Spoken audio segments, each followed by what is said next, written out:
الحمد للہ وحدہ والصلاة والسلام علی من لا نبی بعدہ۔ میرے محترم دوستو، بھائیو اور بزرگوں، آج رمضان المبارک کا 13واں روزہ ہے اور پیر کا دن ہے، مغفرت کا عشرہ جاری ہے۔ مسلم شریف میں حدیث موجود ہے، فرمایا نبی کریم صلی اللہ علیہ وسلم نے ہر پیر اور ہر جمعرات کو بندوں کے اعمال اللہ کے دربار میں پیش کیے جاتے ہیں۔ اللہ سے دل سے دعا کر لو، اللہ ہم سب کو معاف فرما دے۔ اور اس وقت چونکہ جس دور سے ہم گزر رہے ہیں سوائے اللہ کی ذات کے ہمارا کوئی نہیں ہے، اللہ سے دل سے دعا کر لو، اللہ ہم سب کو اللہ سے تعلق قائم کرنے کی توفیق و سعادت نصیب فرمائے۔ گزشتہ کل ہم نے ایک حدیث پاک پڑھی تھی اور جس کا ترجمہ ہم نے سنا تھا کہ ایک مرتبہ ہمارے آقا حضرت محمد الرسول اللہ صلی اللہ علیہ وسلم وضو فرما رہے ہیں۔ صحابہ کرام حضرت اقدس نبی کریم صلی اللہ علیہ وسلم کے وضو کے پانی کو نیچے گرنے نہیں دیتے، بلکہ اپنے ہاتھوں میں لے کر اپنے چہرے اور اپنے جسم پر مل رہے ہیں۔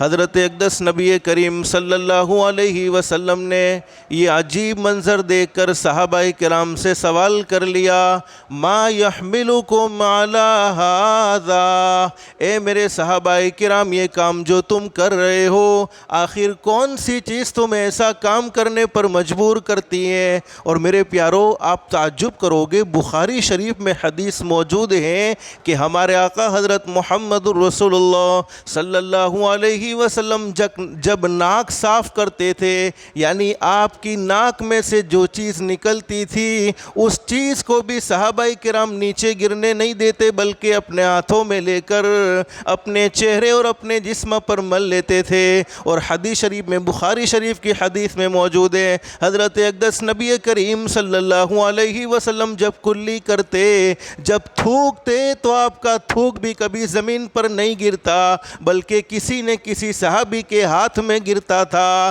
لیکن میں نے گزشتہ کل آپ کو بتلایا تھا کہ ہمارے جسم کی طرح ہمارے نبی کے جسم کو نہ سمجھنا، بلکہ آپ تو مقدس نبی تھے، آپ تو پاکیزہ نبی تھے۔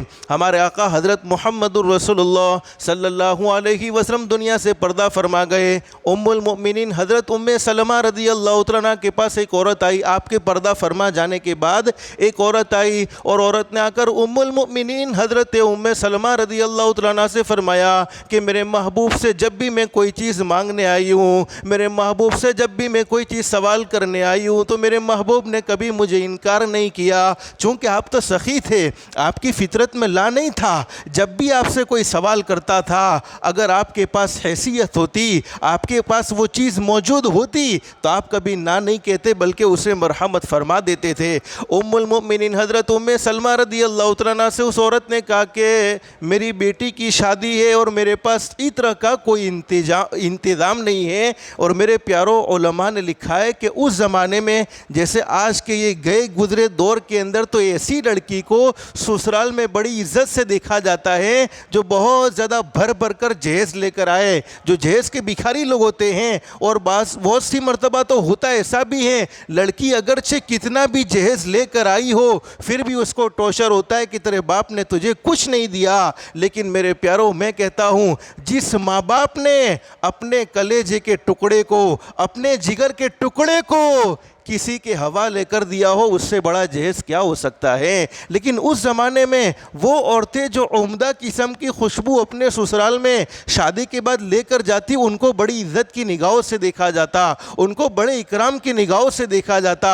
اب ام المؤمنین حضرت ام سلمہ رضی اللہ عنہا سے اس عورت نے کہا کہ میری بیٹی کی شادی ہے، میرے پاس پھول کا کوئی انتظام نہیں، میرے پاس خوشبو کا کوئی انتظام نہیں، میرے پاس عطر کا کوئی انتظام نہیں، اگر آپ کے پاس انتظام ہو تو مجھے انتظام کر دو۔ ام المؤمنین حضرت ام سلمہ رضی اللہ عنہا نے فرمایا کہ جاؤ اپنے گھر پر سے کوئی بوٹل ہو یا کوئی برتن ہو چھوٹا سا تو لے کر آ جاؤ۔ علماء نے لکھا ہے کہ وہ عورت برتن چھوٹی سی بوٹل لے کر آئی اور ام المؤمنین حضرت ام سلمہ رضی اللہ عنہا نے حضرت اقدس نبی کریم صلی اللہ علیہ وسلم کا پسینہ جمع کیا ہوا تھا، پسینے کے صرف 2 قطرے ڈالے، زیادہ نہیں، صرف 2 قطرے ڈالے۔ میرے پیارو، آج ہم مہنگے سے مہنگا عطر خریدے نا تو اس کی خوشبو 1 دن رہے گی، 2 دن رہے گی، 3 دن رہے گی، ارے زیادہ سے زیادہ 1 مہینہ رہے گی، اس سے زیادہ تو کوئی خوشبو رہنے والی نہیں ہے۔ لیکن حدیث شریف میں موجود ہے، اس عورت نے جب اپنی بیٹی کی شادی کی اور بیٹی کی شادی میں اس کے جسم پر جہاں عطر لگایا وہ تو اپنے سسرال میں چلی گئی۔ اب 1 دن گزرا، 2 دن گزرے، 2 مہینے گزرے، 6 مہینے گزرے، 9 مہینے گزرے۔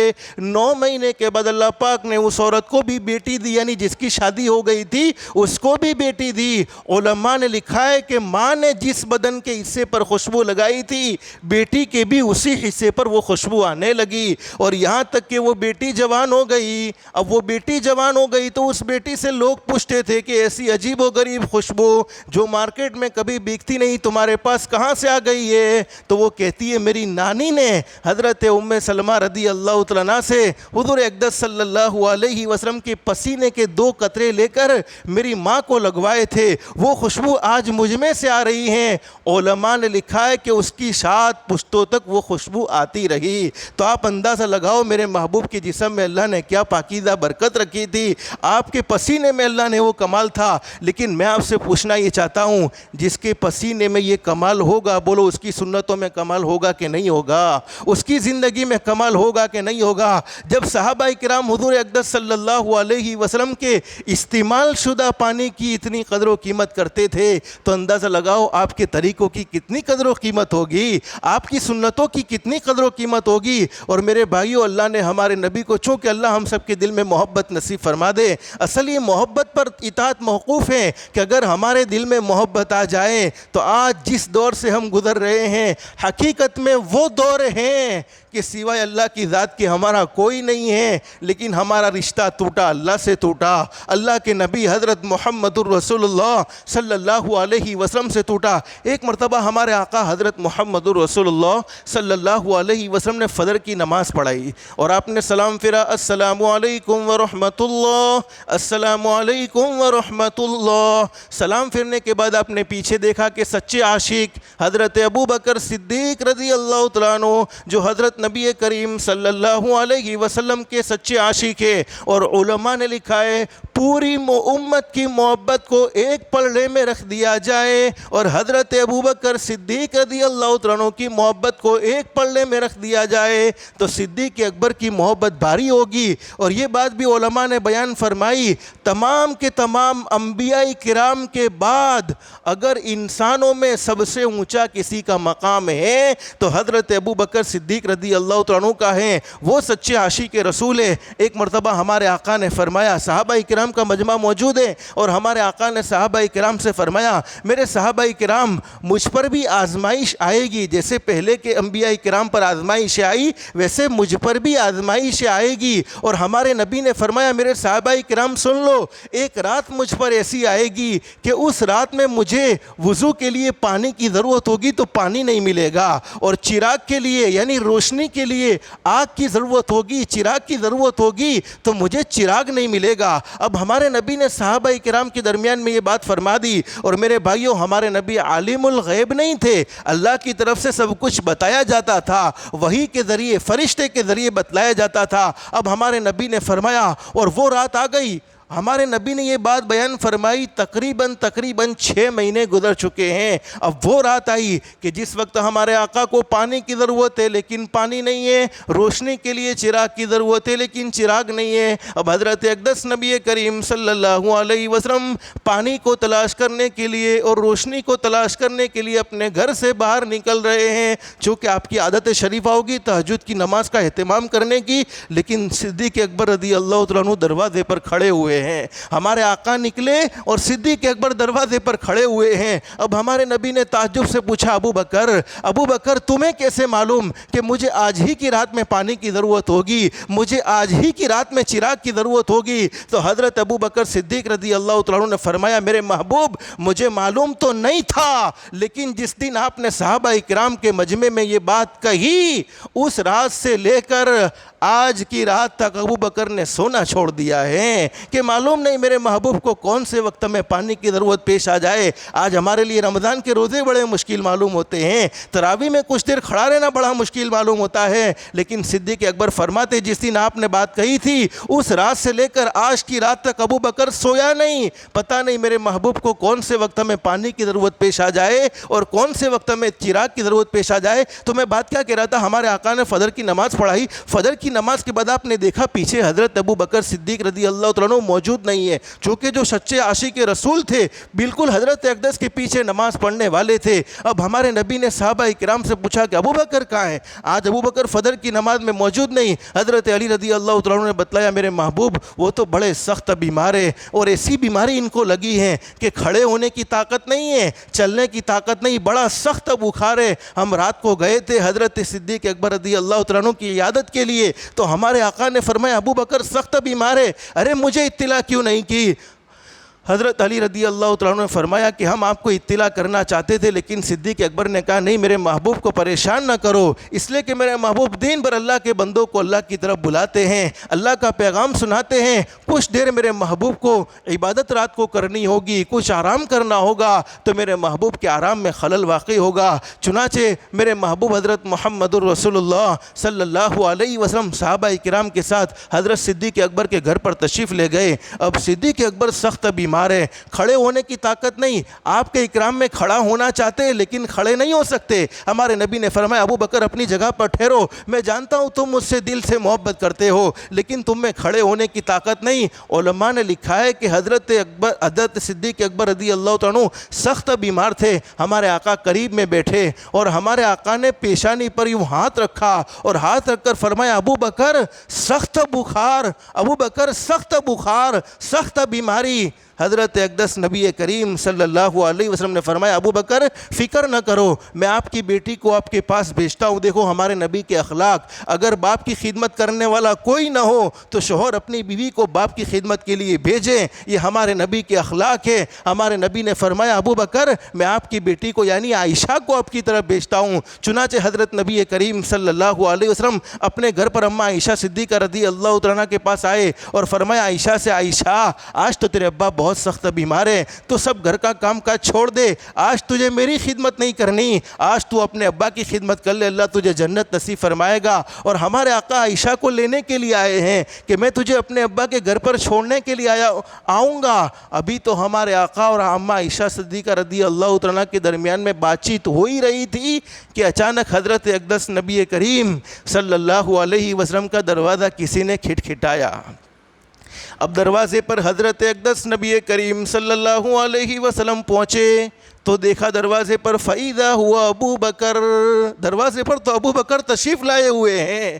ابھی تو سخت بیمار تھے کہ کھڑے ہونے کی طاقت نہیں تھی، چلنے کی طاقت نہیں تھی، بیٹھنے کی طاقت نہیں تھی اور دروازے پر کھڑے ہیں۔ علماء نے لکھا ہے کہ اماں عائشہ صدیقہ رضی اللہ تعالیٰ عنہ نے حضرت اقدس نبی کریم صلی اللہ علیہ وسلم کی طرف کچھ اس ایسے انداز سے دیکھا جیسے ہمارے آقا نے نعوذ باللہ جھوٹ بولا ہو یا نعوذ باللہ آپ نے ایسی سخت مذاق کی ہو۔ تو صدیق اکبر اماں عائشہ کی نظر کو دیکھ کر سمجھ گئے۔ اسی وقت صدیق اکبر نے فرمایا اے میری بیٹی عائشہ، یہ مت سمجھنا کہ میرے نبی نے نعوذ باللہ جھوٹ بولا تھا یا میرے نبی نے نعوذ باللہ کوئی مذاق کی تھی۔ حضرت ابو بکر صدیق گھر میں تشریف لائے، ہمارے آقا نے پوچھا ابو بکر ہوا کیا؟ ابھی تو تم سخت بیمار تھے۔ فرمایا میرے محبوب جس وقت آپ نے میری پیشانی پر ہاتھ رکھا آپ تو ہاتھ رکھ کر چلے گئے، غیب سے آواز آئی ابو بکر کھڑے ہو جاؤ، اللہ نے تمہیں شفا نصیب فرما دی ہے۔ اس لیے کہ جس باڈی پر، جس جسم پر محمد عربی صلی اللہ علیہ وسلم کا ہاتھ آ جائے وہ جسم پر بیماری باقی نہیں رہ سکتی ہے۔ تو جس زندگی میں حضرت اقدس نبی کریم صلی اللہ علیہ وسلم کے طریقے آ جائے اس زندگی میں کبھی بھی ٹینشن اور کبھی بھی پریشانیاں باقی نہیں رہ سکتی ہیں۔ حدیث پاک میں جو پیغام دیا زندگی رہی تو انشاءاللہ آئندہ اس کو ذکر کریں گے انشاءاللہ، لیکن اس وقت جو حالات گزر رہے جیسے آپ نے ابھی فجر کی نماز میں قنوت نازلہ پڑھتے ہوئے سنا، قنوت نازلہ جب پڑھی جائے دیکھو یہ علماء کرام کے مشورے سے شروع کیا ہے، ہم پر جو حالات ہے اللہ پاک حالات کو دور کرنے والا ہے، تو جب بھی پڑھی جائے تو اس کے ایک ایک جملے پر آہستہ آہستہ آمین کہنا چاہیے۔ جیسے ایک ایک جملہ پڑھا گیا. جیسے ہم سورہ فاتحہ پڑھنے کے بعد آمین کتنا آہستہ آواز میں کہتے ہیں, اتنا آہستہ آہستہ آمین کہنا چاہیے. لیکن اس وقت چونکہ مجھے آپ کو ایک عمل بتلانا ہے, اس وقت امت جن حالات سے گزر رہی ہے, بس سے بدتر حالات ہو گئے ہیں. بس اللہ سے دعا کر لو اللہ پاک حالات کو درست فرمائے. تو ہمیں اجتماعی اللہ کے سامنے معافی مانگنے کی ضرورت ہے. تو روزانہ کم سے کم 300 مرتبہ نستغفر اللہ نستغفر اللہ نستغفر اللہ. کوئی زیادہ وقت نہیں لگے گا 300 مرتبہ پڑھنے میں. میرے خیال سے 5 سے 6 منٹ کا وقت, اس سے زیادہ وقت لگنے والا نہیں ہے روزانہ. لیکن ایک حدیث میں کیا فرمایا نبی کریم صلی اللہ علیہ وسلم نے کہ میرا کوئی امتی استغفر اللہ الذی لا الہ الا هو الحی القیوم واتوب الیہ. استغفر اللہ الذی لا الہ الا هو الحی القیوم واتوب الیہ. تو فرمایا نبی کریم صلی اللہ علیہ وسلم نے میرا کوئی امتی اگر ان کلمات کو پڑھے, اللہ پاک اس کی زندگی کے سارے گناہوں کو معاف فرما دیتے ہیں. چاہے ایسا گناہ بھی اس نے کیا ہو کہ میدان جہاد سے بھاگ گیا ہو, پھر بھی اللہ پاک اتنے بڑے گناہ کو بھی اس استغفار کی برکت سے معاف فرما دیتے. استغفر اللہ الذی لا الہ الا هو الحی القیوم واتوب الیہ. اور ایک سنت پر عمل کر کے سو گے انشاءاللہ. جب بھی اپنے بستر پر آؤ تو سونے سے پہلے 3 مرتبہ استغفر اللہ الذی لا الہ الا هو الحی القیوم واتوب الیہ. فرمایا نبی کریم صلی اللہ علیہ وسلم نے جو شخص سونے کے لیے اپنے بستر پر پہنچ کر یہ کلمات یعنی استغفر اللہ الذی لا الہ الا هو الحی القیوم واتوب الیہ 3 مرتبہ پڑھے تو اللہ رب العالمین اس کی زندگی کے سارے گناہوں کو معاف فرما دیتے ہیں. چاہے وہ گناہ سمندر کے جاگ کے برابر کیوں نہ ہو, چاہے وہ گناہ درختوں کے پتوں کی تعداد کے برابر یعنی جھاڑ کے پتوں کی تعداد کے برابر کیوں نہ ہو, اور چاہے وہ گناہ مٹی کی ریت کی تعداد کے برابر یعنی ریت کی مٹی کو کوئی گننا چاہے تو گن سکتا نہیں گن سکتا, مٹی کے برابر بھی ہوں گے تب بھی اللہ پاک اس کو معاف فرما دیں گے. تو یہ استغفار پڑھیں گے انشاءاللہ. نستغفر اللہ کا آج سے معمول بناؤ گے, کہو انشاءاللہ. کوئی مشکل نہیں ہے, اللہ پاک حالات کو دور کر دے گا. لیکن ہمیں کبھی تھوڑی سی بیماری آ جاوے, جیسے تھوڑا سا نارمل بخار ہے,